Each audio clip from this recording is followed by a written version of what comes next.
Em nome do Pai que me criou, do Filho que me resgatou e do Espírito Santo que me santificou. Divina vontade reina na minha vontade. Ó minha mãe, eu te amo e tu me amas.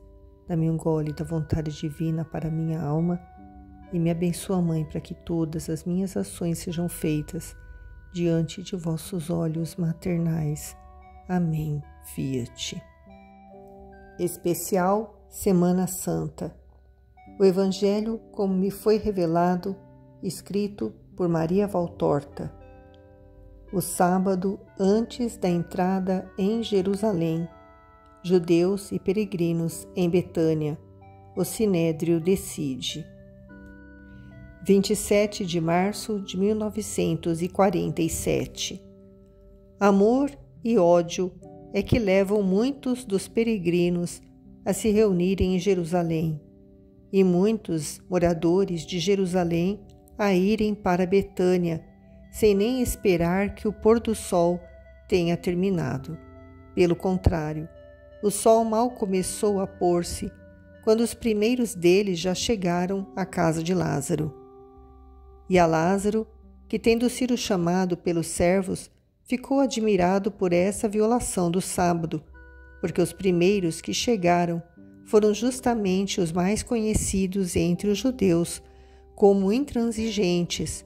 Eles dão esta resposta verdadeiramente farisaica. Lá da porta do rebanho já não se via mais o disco do sol, e então começamos a caminhar, pensando que certamente não teríamos passado a meta prescrita antes que o sol descesse atrás das cúpulas do templo. Lázaro tem um sorrisinho irônico em um rosto apático, porque ele está são, está de belo aspecto, mas gordo não está. E lhes responde de um modo educado, mas também com um leve sarcasmo. Que queres ver? O mestre respeita o seu sábado e descansa. Ele não se limita a deixar de ver o disco do sol para considerar que o repouso cessou, mas fica esperando que se apague o último raio para dizer: o sábado terminou. Nós sabemos que ele é perfeito, nós o sabemos, mas se nós erramos, isso é uma razão a mais para vê-lo, só um pouco, apenas para que ele nos absolva. Sinto muito, isso eu não posso fazer. O mestre está cansado e repousa. Eu não irei perturbá-lo. Mas outras pessoas chegam e são peregrinos de outros lugares que estão pedindo e insistindo para verem Jesus. Junto com os hebreus estão misturados os gentios e com estes os prosélitos, e ficam observando, olhando de soslaio para Lázaro, como se ele fosse um ser irreal. E Lázaro suporta e vai respondendo com paciência a quem lhe faz perguntas, mas não dá ordem aos servos para abrirem a cancela. És tu o homem que ressuscitou da morte? Pergunta um que pelo aspecto é certamente de um sangue misturado, porque de hebreu só tem o característico nariz um tanto grosso e inclinado, enquanto que o sotaque e o modo de vestir-se o denunciam como estrangeiro. Sou eu, para dar glória a Deus, que me fez voltar da morte e fazer-me servo do seu Messias. Mas foi uma verdadeira morte? Perguntam outros. Pergunta isso àqueles judeus notáveis. Eles vieram aos meus funerais e muitos estiveram presentes à minha ressurreição. Mas que foi que sentiste? Onde estavas? De que é que te lembras? Quando tornastes a viver, que foi que aconteceu em ti? Como foi que ele te ressuscitou? Não se pode ver o sepulcro em que estavas? De que foi que morreste? Estás bem mesmo agora? Não tens mais nem o sinal das feridas? Lázaro, com paciência, vai procurando responder a todos, mas se lhe é fácil dizer que está bom mesmo e que até os sinais das feridas desapareceram em todos esses meses que já passaram, desde que ele ressuscitou, ele não pode dizer o que sentiu e como é que foi ressuscitado.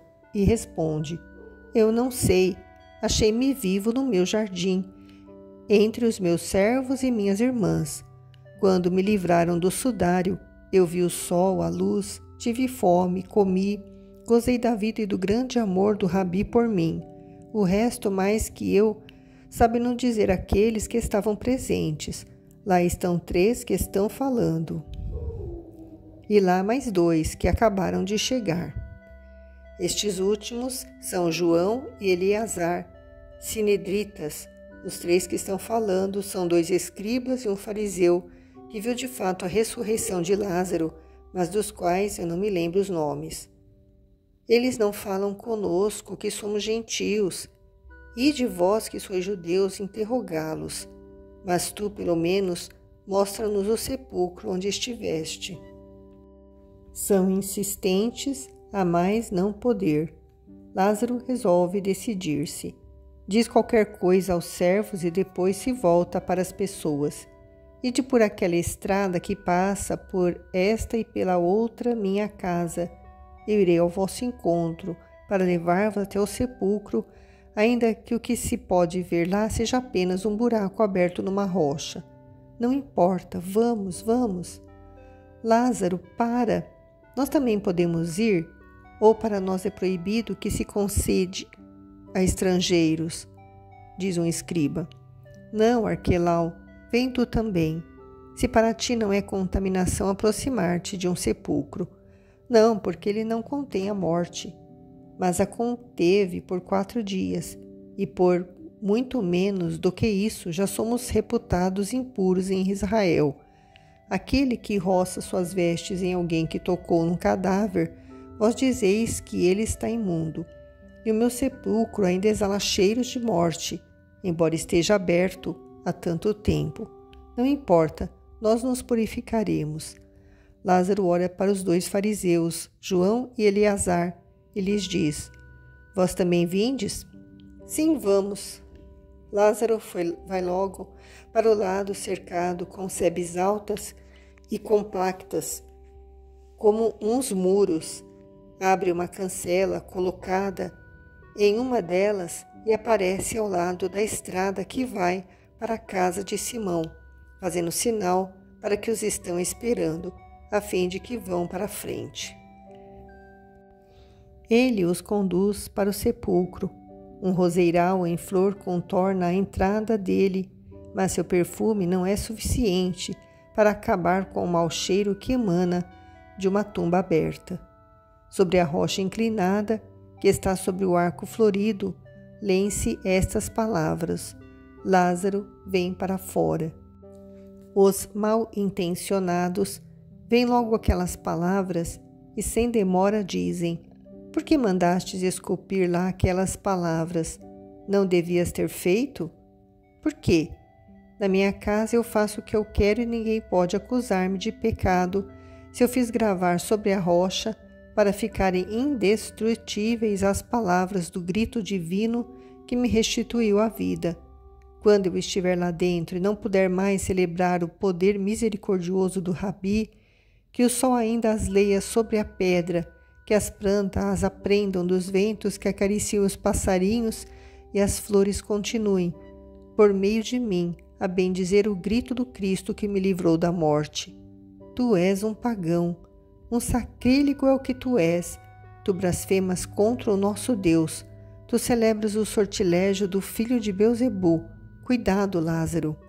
Eu vos faço lembrar que eu estou em minha casa e que vós estáis em minha casa, e vieste sem ter sido convidados e para fins ultrajantes. Vós sois piores do que estes que são pagãos, mas reconhecem que há um Deus no ressuscitador. Anátema, tal mestre, tal discípulo, que horror, vamos para fora desta croaca imunda. Corruptor de Israel, o Sinédrio se lembrará de tuas palavras. E Roma se lembrará dos vossos complôs. Fora, saí. Lázaro, sempre manso, se lembra de que ele é filho de Teófilo e os expulsa como um bando de cães.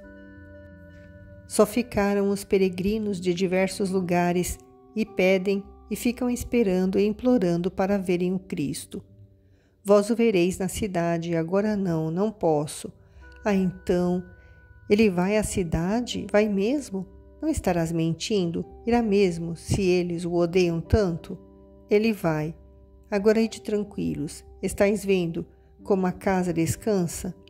Não se vê nenhuma pessoa, nem se ouve uma voz. Já vistes o que queríeis ver, o ressuscitado e o lugar de sua sepultura. Agora ide, mas não façais que a vossa curiosidade fique estéril, que o fato de já me terdes visto e vivo, prova vivente do poder de Jesus Cristo, o Cordeiro de Deus e Messias Santíssimo, possa levar-vos todos pelo caminho dele. Por essa esperança eu fico contente de ter ressuscitado, porque eu espero que o milagre possa sacudir os duvidosos e converter os pagãos, tornando-os persuadidos de que um só é o verdadeiro Deus e um só é o verdadeiro Messias, é Jesus de Nazaré, o Mestre Santo. O povo se espalha descontente, mas se um vai-se embora, outros 10 chegam, porque sempre gente nova está chegando. Mas Lázaro consegue, com a ajuda de alguns servos, mandar para fora todos e fechar as cancelas.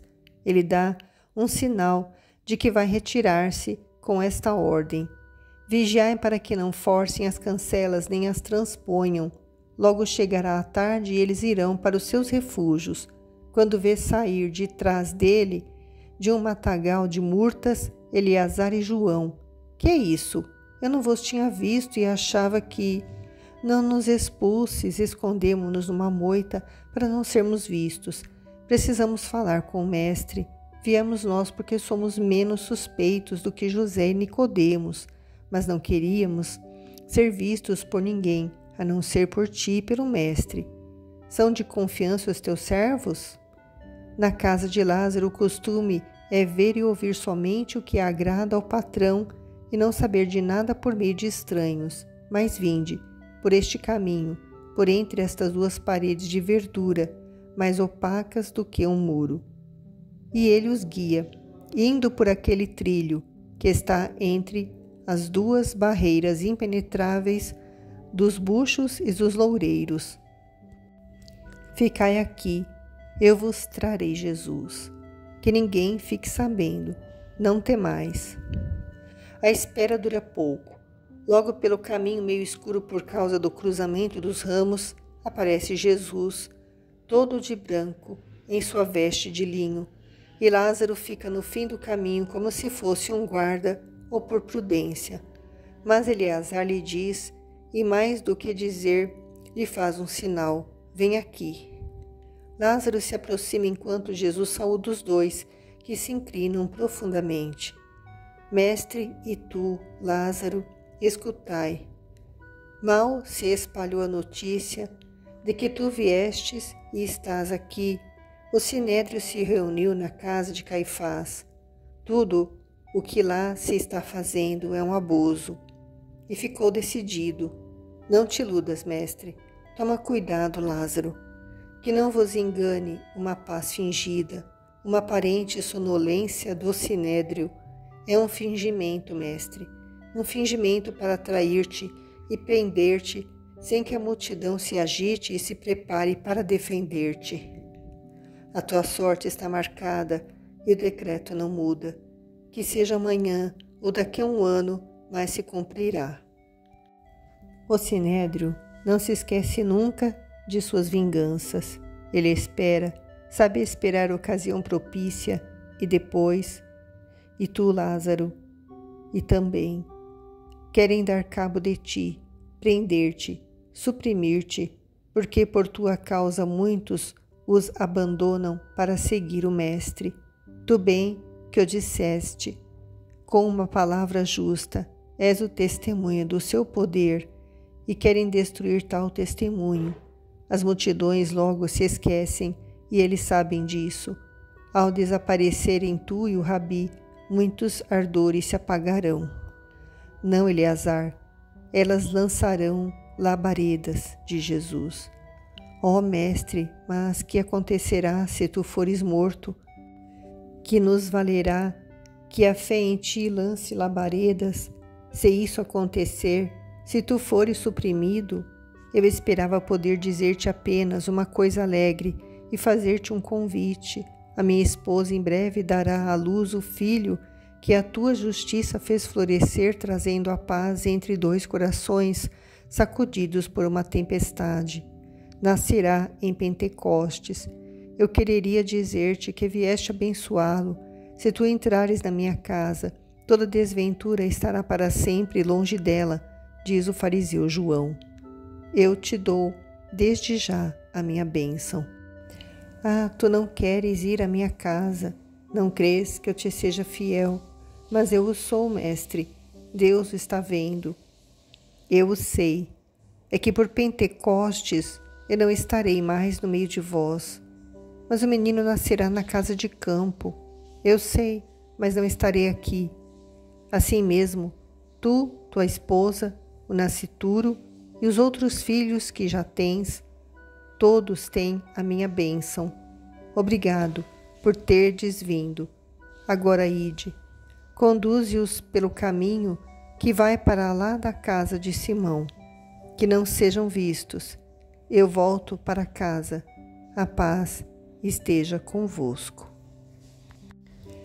Continua com o sábado antes da entrada em Jerusalém.